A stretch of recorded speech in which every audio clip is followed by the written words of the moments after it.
Greetings everybody, my name is Tommy the Keyblade Master and welcome to my channel, and I'm responding to Alloy 7's Gamer Life from last week, which is, do we experience game biases? Basically, if you play one game too much and then the sequel or a game from a competitive series kind of stinks due to your bias. Do I experience that?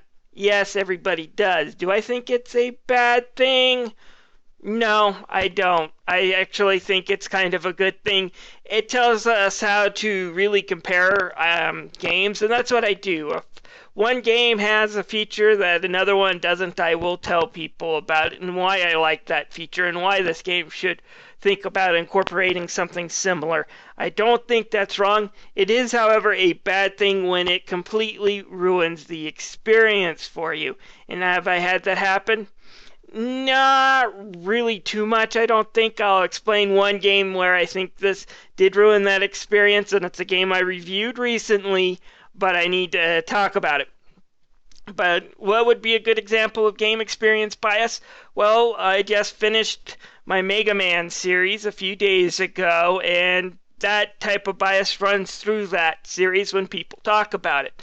How many times have I heard that Mega Man 4 and 5 are crappy games? Well, they're not as good as Mega Man 1, 2, and 3, but when you compare them to the whole Action Engineer that was on the NES, they still rank near the top. They're still pretty solid games, even if they're not as good as its predecessor. Or, in the case of Super Mario Bros. 2 USA, how many times have we heard that it sucked because it's not a real Mario game, because it's so different from its predecessor? Those things matter, and it's important to see and deal with them. It's okay to state in your review that you like the classic Mario tropes of stomping on Goombas more than picking up vegetables and slinging them at bad guys, but if you're not in the mood to where you're at least having an open mind to is picking up vegetables and throwing them at enemies fun or not, then you're going to have a biased review that's not going to be as good for people who are sitting down wondering if they should really try this game. So, what do? Well, I play a lot of different games. I kind of keep a backlog. I actually write a list and have a backlog of games I have yet to play through, and when I'm done with one game, I oftentimes go to another game that's oftentimes different. Once I'm through with an RPG, time to go play a game that might be a little shorter or action-oriented, unless for some reason I'm in a mood like I was with the Mega Man games to go sit through an entire series. Most of the time I've played these games to death at one point or another. I have my opinion of them, so it's not really going to get clouded too much. And by the way, there is only one crappy Mega Man game, folks. Well, actually two, but one of them is kind of good enough to get a pass. It just mixed in two elements of two different series that just did not go together.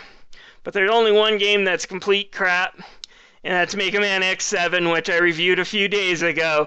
Go check it out on my channel. It's a real stinker. But yeah, when you're saying these games are crappy because they're different, you're not being honest with people, and I don't think you should be reviewing them, at least until you sit down and at least treat it like it's its own game. Now, what game did I say I experienced bias on lately? And the guy who did the original video did speak about Assassin's Creed Burnout, and I think he's right, and that is Assassin's Creed Unity. What happened there? Well, my thoughts is Assassin's Creed 2 has kind of been repeated throughout the series a lot, but they've been making improvements to it throughout. You know, each Assassin's Creed has done something different. Assassin's Creed 3 took us out to the boonies in America, and then also had a really fun side mission where we could engage in naval battles, which was so much fun that Ubisoft made an entire game around the naval battles, and Assassin's Creed Black Flag is one of the best games I've played last generation. I have yet to play my Xbox One version. Hopefully sometime in the future I can see what blasting pirates in 1080p 60 frames per second is like compared to the Xbox 360 version. I don't mind playing through that one again. It was a real blast. But then Assassin's Creed Unity came out, and it was just a complete disappointment because it kind of went back to the old standards, and I was kind of glad to jump back up on buildings again. But a lot of the gameplay elements that had been building up from Assassin's Creed 2 weren't there. In fact, I say in a lot of ways, even though it had a lot more missions and even had some fun online stuff, it felt like it was even simpler than Assassin's Creed 2.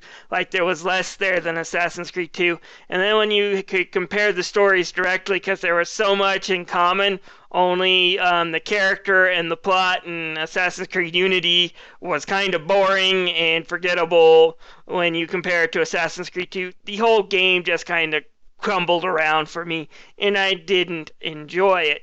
Is Assassin's Creed Unity a terrible game? No, but it was a disappointment. So how do I avoid this? Like I said, I sit down, I try to honestly evaluate each game on its own, but I don't hesitate to compare it to its predecessor.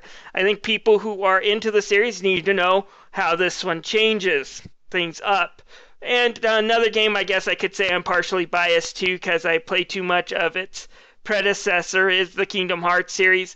I have stated and gotten into arguments before because I'm not a really big fan of Kingdom Hearts 2, at least the original America version compared to the original. The original had way more flaws, I'll acknowledge that, but it also had a lot to do and a really big RPG adventure with a lot of side quests. Kingdom Hearts 2 kind of felt more like a linear action game more than an adventure RPG, and there wasn't much to do after you finished the main storyline.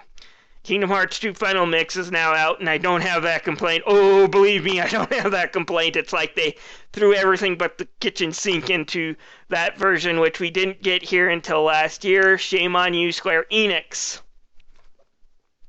But anyways, yeah, that's my thoughts on this. Do I suffer from it? Yeah, everyone suffers from bias. Once you play one game and have an experience, it's going to carry on to another one.